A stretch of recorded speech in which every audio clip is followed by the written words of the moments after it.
રાજા મહારાજાના વખતનું સોનું સસ્તું આપવાની લાલચ આપી ₹3.10 લાખની છેતરપિંડી કરનાર ટોળકી ઝડપાઈ। લોકોની સસ્તું સોનું મેળવવાની લાલચનો ફાયદો ઉઠાવી છેતરપિંડી કરતી આ ટોળકી લાંબા સમયથી સક્રિય હતી। કરજણ નજીક આવેલા કંડારી બ્રિજ પાસે ફરિયાદીને ગાણું ગાવામાં આવ્યું કે તેમની પાસે રાજા મહારાજાના વખતના સમયનું એન્ટિક અને અસલી સોનું છે, જે તેઓ ખૂબ જ સસ્તા ભાવે વેચવા માંગે છે।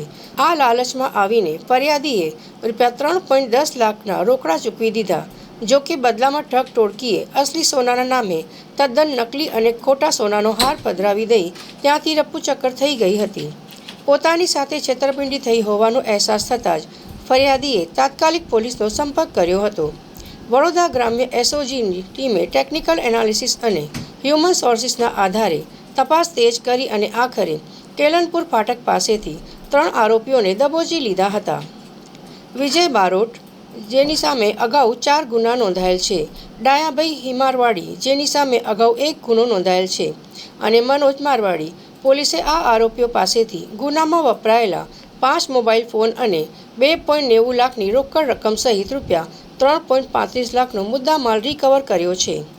પોલીસના જણાવ્યા અનુસાર આ ટોળકીમાં મુખ્ય ભૂમિકા ભજવનાર અને છેતરપિંડીના નેટવર્કમાં સામેલ એક મહિલા આરોપી મીરાબેન ગુલશન સોલંકી ઉર્ફે રાઠોડ હાલ ફરાર છે। ચોંકાવનારી વાત એ છે કે આ ફરાર મહિલા આરોપી સામે અગાઉ અલગ અલગ પોલીસ મથકોમાં 5 જેટલા ગંભીર ગુનાઓ નોંધાઈ ચૂક્યા છે। હાલ પોલીસની અલગ અલગ ટીમો આ મહિલા ઠગને પકડવા માટે ચક્રો ગતિમાન કર્યા છે। વડોદરા ગ્રામ્ય એસઓજીની સતર્કતાને કારણે આ આખી ગેંગનો પર્દાફાશ થયો છે, પરંતુ આ ઘટનાથી લોકોને પણ જાગૃત થવાની જરૂર છે। બજાર ભાવ કરતાં સસ્તા ભાવે કે કોઈ ગુપ્ત ખજાનાના નામે સોનું આપવાની લાલચ આપતી આવી ટોળકીઓથી સાવચેત રહેવું ખૂબ જ જરૂરી છે।